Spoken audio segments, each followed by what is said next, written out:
এটা ছিল হচ্ছে আইবুড়ো ভাতের দিন সকালবেলা। আমি একটা সালোয়ার পরেছিলাম।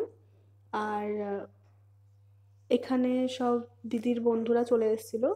আর এই যে ওরা হ্যালো করছিল, আমি বললাম হ্যালো করো, তো ওরা হ্যালো করছিল। আর ওইটা ছিল হচ্ছে দিদির বান্ধবীর মা।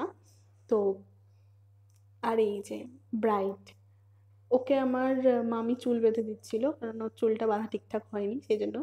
আর ওকে দেখো কেমন লাগছে, মনে হচ্ছে কত টেনশন, মানে কেমন যেন একটা যেন লাগছে। ও যখন পরে ভিডিওগুলো দেখছে তো তখন ও বলছে এই সময় আমার খুব টেনশন হচ্ছিল। আর হ্যাঁ, এটা স্বাভাবিক, টেনশন তো হয়। তো এখানেও দাঁড়িয়ে কিছু ফটোশ্যুট করছিল। আহ, এইটা ব্যাকগ্রাউন্ড তো ছিল, আমি আগেই বললাম। তো এখানে ওর খাবার দাবারগুলো অ্যারেঞ্জ করছিল, তো ততক্ষণ ও ফটোশ্যুট করে নিল। আর এই যে এইখানে হচ্ছে আমরা সব বোনরা। আর হ্যাঁ, আমার বৌদিও রয়েছে পিছনে, কাকিমা ওই যে হাই করছে। তো তারপরে ছিল হচ্ছে এই যে আমি এখানে ওর বসার আগে আমি দেখলাম যে এরপরে আমি সময় পাবো না, সেই জন্য আমি একটু পোজ দিয়ে নিলাম। তো তারপরে সব অনুষ্ঠান মিটে যাওয়ার পরে এখানে মেহেন্দি আর্টিস্টও চলে এসেছিল।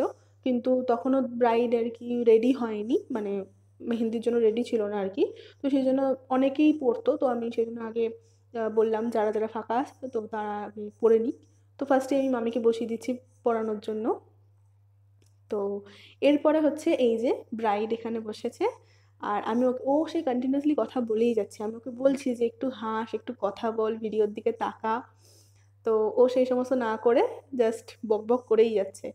আর এখানে আমরা সব ওয়েট করছিলাম যে কখন আর কি গান টান বাজবে, আমরা নাচবো। তো এই যে এরা সব হচ্ছে দিদির ফ্রেন্ডস। আর আমিও ছিলাম। তো এরপরে হচ্ছে খুব নাচ টাচ হয়েছে মেহেন্দি হয়ে যাওয়ার পরে আর কি। তো এইভাবেই কাটলো। বাই।